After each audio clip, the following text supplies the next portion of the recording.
No drugs in city અભિયાન હેઠળ Kadodara GIDC પોલીસે નાર્કોટિક્સ કેસના વોન્ટેડ આરોપીને ઝડપી પાડી ડ્રગ્સ નેટવર્ક વિરુદ્ધ પ્રશંસનીય કાર્યવાહી હાથ ધરી છે. સુરત પોલીસ દ્વારા ચલાવવામાં આવી રહેલા no drugs in Surat city અભિયાન અંતર્ગત કડોદરા જીઆઈડીસી પોલીસને મહત્વની સફળતા મેળવતા નાર્કોટિક્સ કેસમાં લાંબા સમયથી વોન્ટેડ આરોપીને ઝડપી પડ્યો છે.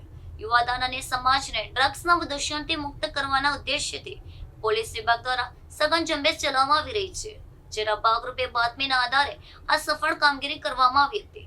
કડોદરા જીઆઈડીસી પોલીસની ટીમે બાતમીદારની ચોક્કસ માહિતીના આધારે વોચ ગોઠવીને નાસ્તા ફરતા આરોપીની અટકાયત કરી કાયદેસરની કાર્યવાહી હાથ ધરી છે.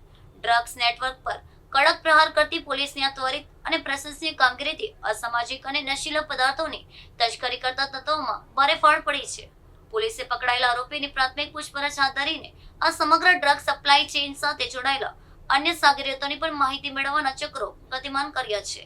આ ઉપરાંત શહેરમાંથી નશાના કારોબારને જળમૂળથી નાબૂદ કરવા માટે આગામી દિવસોમાં પણ આવા કડક પગલાં ચાલુ રહેશે તેવી સ્પષ્ટ ચેતવણી પોલીસે આપી છે.